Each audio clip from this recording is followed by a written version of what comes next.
Bienvenidos a nuestro primer comentario académico del día. Tenemos sesión de miércoles 3 de junio y una sesión que se caracteriza por ruido en los mercados internacionales. Básicamente la tensión en Medio Oriente vuelve y escala. Por supuesto pasa factura en índices, en materias primas, y precisamente ese es el desorden que vamos a observar en este momento. Tenemos petróleo subiendo cerca del 2.14 el Brent, cerca del 2.58 el WTI. Un mercado que hasta hace un par de días esperaba era un acuerdo que se demora y eventualmente los ataques bélicos de parte y parte que se vuelven a dar. Esto está castigando esa sorpresa y por supuesto el público que quizás se pudo haber adelantado a operaciones cortas. Ahora, petróleo se ubica incluso a uno de los récords o uno de los mayores desfases en la medición. Incluso en el informe de esta mañana, en el boletín, nosotros asumimos que la contracción posterior a este tipo de escenarios tiene que ser entre el 8,80 y cerca del 11,50%. Así que si usted tiene la intención de buscar alguna operación en petróleo, yo lo invito a la moderación, a la mesura, porque usted está operando en pivotes fuera de confianza. ¿Vale? Oro cae cerca de 1,15%.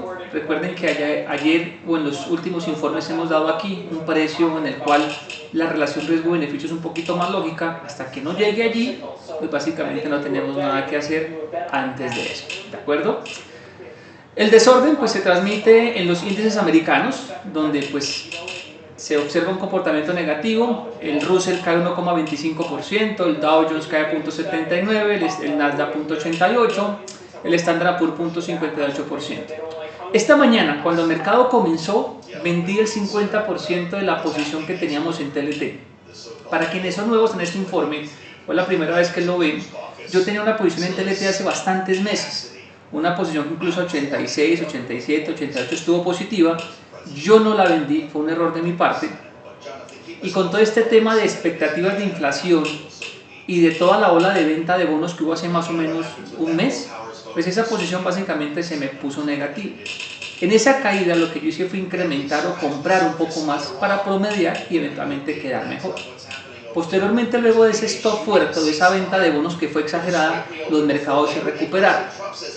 Entonces, frente a esa presión de petróleo, frente a ese ruido internacional, decidí monetizar la mitad de esa operación.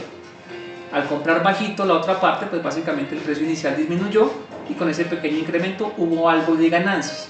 Solamente vendí la mitad. No era una operación grande o relevante en el portafolio, no ocupaba ni siquiera un 8%, pero de igual manera es una operación y es capital.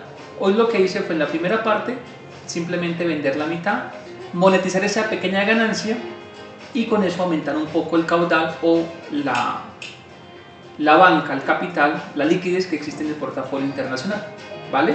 Para quienes siguen la operación y saben que lo que yo les comparto es totalmente cierto, ¿de acuerdo? Ahora, desorden en los mercados emergentes, los mercados de LATAM, perdón, y nos llama la atención esta caída en Brasil. No he hecho ninguna incorporación, yo tengo algunos de estos instrumentos en cartera y me gustaría este desorden seguirlo tomando. Creo que ahí hay platica, pero hasta el momento no he hecho ningún tipo de intervención. Seguramente en la tarde hablaremos un poco más sobre eso. Donde existe o se mantiene el desorden en Nubank, cae cerca del 6%, ayer caía cerca del 8%. Básicamente un banco disminuye su recomendación y también hay cambios en directivas financieras. También hablaremos de eso un poco más en horas de la tarde. Tenemos a Bancolombia cayendo 1,06%, tenemos a Copetrol bajando 0,88%. Bueno, la última referencia de Semargos fue una caída del 9,74%. Si nos desplazamos rápidamente a la Bolsa de Colombia, el índice cae 1,07%, 2240,32. Hasta el momento se respeta nuestro VAR. ¿Qué es nuestro VAR? El informe que compartimos la semana previa, que incluso el lunes lo compartimos abiertamente al público. Lo está respetando, ese VAR hasta el momento funciona muy bien, ¿vale? Donde el mercado genera rendimientos, ENCA 2,21%, con concreto 1,69%, Celsius 1,46%, donde el mercado genera algún tipo de stop o de descuento, que en este caso nos parece totalmente sano. 4,03% en preferencial Semargos a 11.920 pesos, el ICOL cae 2,55%, ISA cae 2,26% respectivamente.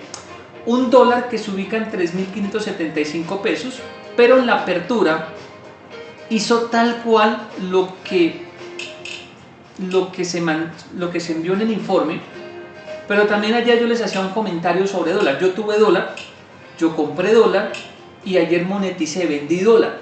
Pero en el informe del cierre, el que se da en el cierre, 5 o 4 y media de la tarde, yo les decía que me quedaba la duda si me había de pronto apresurado a vender dólar. ¿Hubo dinero? Sí, pero era un comentario que hacía, me quedaba la duda. Y eventualmente cuando marcó ese máximo de 3.600 pesos, pues esa duda sí tenía sentido. Y eso básicamente coincide con el informe que le enviamos a nuestro público esta mañana. La posibilidad incluso de extensiones mayores. La razón es muy sencilla.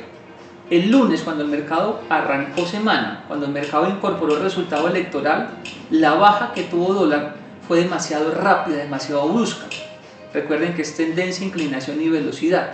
En inclinación y en velocidad hubo, digamos, desfases. El rebote que está teniendo es totalmente normal, ¿vale? Señores, recuerden que estamos en Twitter, Diego Franco EBC, mi teléfono de contacto. Hablamos sobre el VAR y hablamos sobre un comentario que incluso sobre Nubank, una nueva recomendación de compra que se daba, y sobre las diferentes posturas que usted va a encontrar todos los días sobre los mercados financieros. Sobre eso también hablamos en la tarde con un poquito más de extensión.